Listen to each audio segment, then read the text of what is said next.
Welcome everyone to today's episode of Planet Nomads. Now, because things have gotten stagnant, I am moving Planet Nomads off to Wednesdays as a somewhat on occasion rotation, possibly with another game or two added to the mix. So those of you who are wondering what happened Monday, I'm just going to start doing Fallout on Monday, because when you post a poll and that poll gets more views and votes than the Planet Nomads videos themselves, it's a sign. So Planet Nomads will now be occasionally on Wednesdays as I have time. But today, I want to do something I've been meaning to do anyway for a while. I've got everything set up for the Leviathan, and I have come from all the way over here, tracked up this way. I was going to build here, but it's way too hot at the equator, like just constantly hot. It actually marks that area as lava. So when you go down to the bottom water level, it just looks like, you know, cold lava everywhere. So I moved a little bit south, so we're actually gonna sit here because, you know, this is my base here. If I built up here, it's way too close to the equator here. So this is more temperate. So we're actually gonna try building this Leviathan floating base here. And I'm almost tempted to like not even like have it all the way in the water, just letting it kind of maybe drop into the water, but who knows, the floating foundations may not give enough buoyancy to balance it back up. And let's just make it even. We'll just have it facing like north and south. Like, yeah, right there, just so it drops a little bit. This should take a few minutes. So what we could do in the meantime is, because I did also go exploring other locations, I've got a whole bunch of other stuff to go through. So I've got several like data pass stuff like that I just picked up. I decided to wait until this episode, so we're going to read through some of these. So when time and space lose significance, the substance is revealed. Okay, follow in our footsteps to find a hidden route. Remember the origin to open the gate. Be prepared to alter foundation. We are old, you are new. We make the passage safe. So this, it's message to be conveyed. It's not like this is the exact translated message. It's kind of like the gist of the message. And obviously that's coming off of, like, that's gotta be something that we're getting from the other species, the aliens that made this place, or at least a set of aliens, maybe ones that interacted with this place.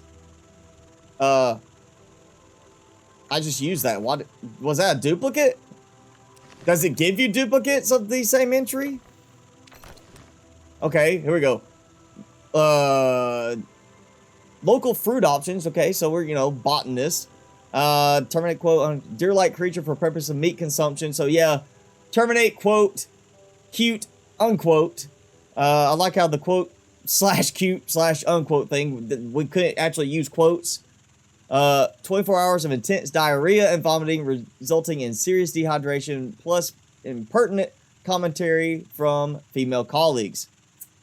Great, so science experiment. We'll try the fruit, and we'll try this deer that they think is cute. And then the outcome was this. The hypothesis is the fruit looks tasty, but most poisonous. Yeah, not dehydration, but the poison. Survived by gathering fruit, but could prove dangerous and effective. Growing own food more suitable in the long run. Yes. All right. So, you know, somebody realized, yeah, it's probably better to actually grow your food. Let's see. Another one that, oh. So either I'm getting new points somewhere, or they're duplicates, which I don't remember happening before. I don't remember actually having a duplicate of any of these. No, Ina, I don't like this either. Dr. Creshaw told me about the deteriorating condition of essential personnel. One crew hasn't slept for days. That's funny. We haven't slept in weeks at this point on the game. Chief engineer is a wacko, and one guy nearly cut his hand off with a laser tube because he felt someone was watching him behind his back. So we're approaching a miraculous exoplanet after suddenly changing course for no obvious reason. What not to like here? So this sounds like it's before we crashed, before we got here, and it's like everybody's already freaking out, you know, going mentally insane, just bad vibes everywhere, and suddenly we changed course for no reason to check out this exoplanet that you know, it's miraculous because we detect signs of life, I guess, but we don't know why we just suddenly changed course from what we're supposed to be doing. And another one. So I guess, yeah, there's a... I guess you can have duplicates because I'm not getting anything other than a minus symbol on it. And I'm not saying like... I mean, yes, there's all these that I passed by before. I don't remember any of those giving me coordinates for other crash landing areas. That's always possible. What's going on with this? Yeah! Yeah, glitch. Whoa! That was weird. That was a really weird visual glitch. I think this is about done. There it is. Oh, perfect timing too. Just before, or just as the rain starts to come down significantly. Yeah. I'm getting inside. Just give me a moment. So, ow, I'm stuck. There. So basically we have a bay where we can bring in a short vessel. I think I would have built this chamber a little bit taller, but maybe it's something to do with the buoyancy aspect of it, keeping it balanced right. But yeah, come in here. You could do repairs. You could unload equipment kind of thing, and then launch back out. And then we have this whole area. Okay, this is... I'm feeling a little underwhelmed at the moment. Yes, it's a nice thing for testing, I guess, water-based vehicles. You know, like using hover vehicles for that. And I like the placement of some of the, you know, switches. We've got this here. Docks. I'm assuming this is meant to be either... Well, is that a dispenser? Conveyor connector. No. So, I'm assuming this is meant to be some docking mechanism for use with dockable cargo boxes. So you can actually use this as a way to bring in these dockable cargo boxes to provide you your supplies for building out here. And then you just go ahead and let everything build. And it looks like the rain's letting up, so let's see what we've got here. A nice view down. Okay, so one building bay, which, again, I think I would have had it where it's taller. A little bit taller on the actual interior section. Made that one level higher so you could have a little bit taller vehicle, unless you're just using it for a small skimmer type vehicle. And, okay, this side is just walking path. Nothing actually leading me, you know, inside from, like, the water level itself. No parking area. And we've got the decorative cabinets instead of just regular, you know, cargo containers. So it makes it look a little nicer. Obviously, we've got the big spots over there for cargo containers to be docked. We've got that. We've got greenhouse. Is it off? Or is it just... Oh, there's just no power. Okay, where's my power? Because I've got lights. Obviously, we have to have solar on this. Let's see, how's the... Okay, so full charge. That's 100. Yeah, because sun coming up from that direction. That will start getting it later. I guess this is... It's like there, that's 50%. So some of this is just based around... No matter which way you turn it, you're going to get better results. I feel like... if I could do... that, like, let's see. So I can't place it right here. You know, the rotatable ones on the slopes, but I could place them here so that I could have some of these up in place, rotating and giving me some more power production, helping out with that. I'd like to see this actually increase a bit more because it seems like I'm not getting any power downstairs for my production. So my question is now, look at this. I've got power branching from there to there, which is nice. It's a very well thought out power structure. Like you see this switchboard here feeding from there and feeding all this stuff. And then switchboard there feeding everything over that way, at least in terms of lights. So the question is it actually feeding any of this stuff? And yes, it is. Look, there's power going here.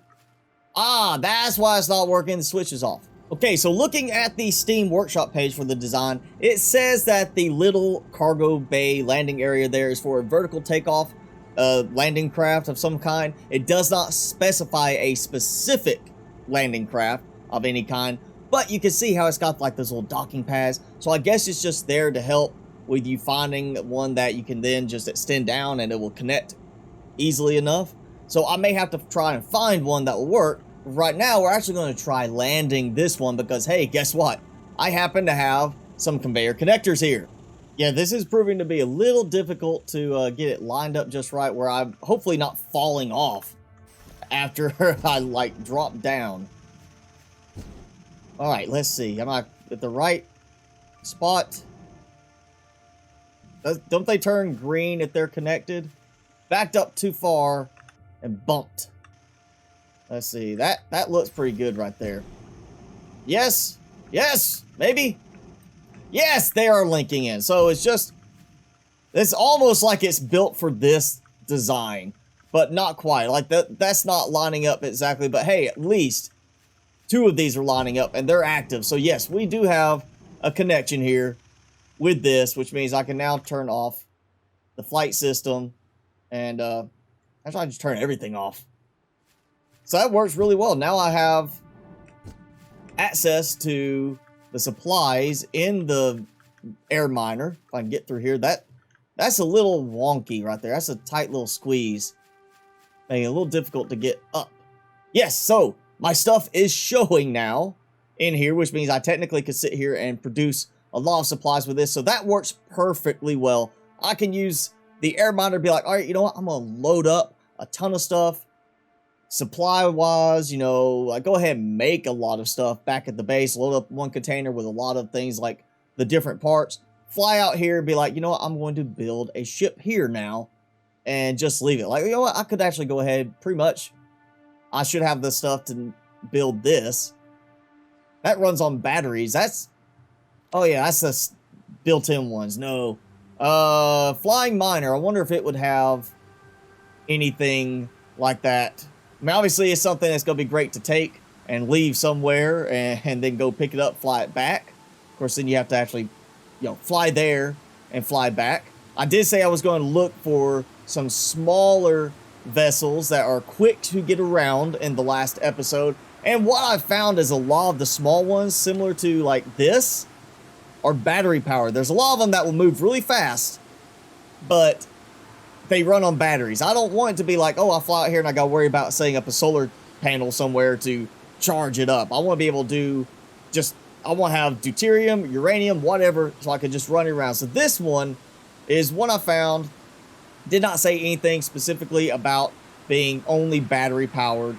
So this might be a good one I can use for hopping around, getting some exploration done. And there's one I saw that took advantage of a bug. I don't know if the bug's still in there, that you could get like almost 300 kilometers per hour in flying speed.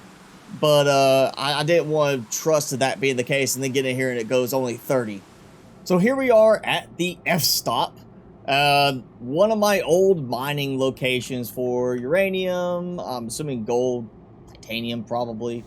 No power at the moment. This is one of the ones where I had it set up basically as a full production type station for most stuff, and then there should be a power switch somewhere. Yeah, there we go. So let's see. Oh, let's just turn that on. So this is, oh yeah, one of the ones where it was self-sustaining, make all its own power, basically.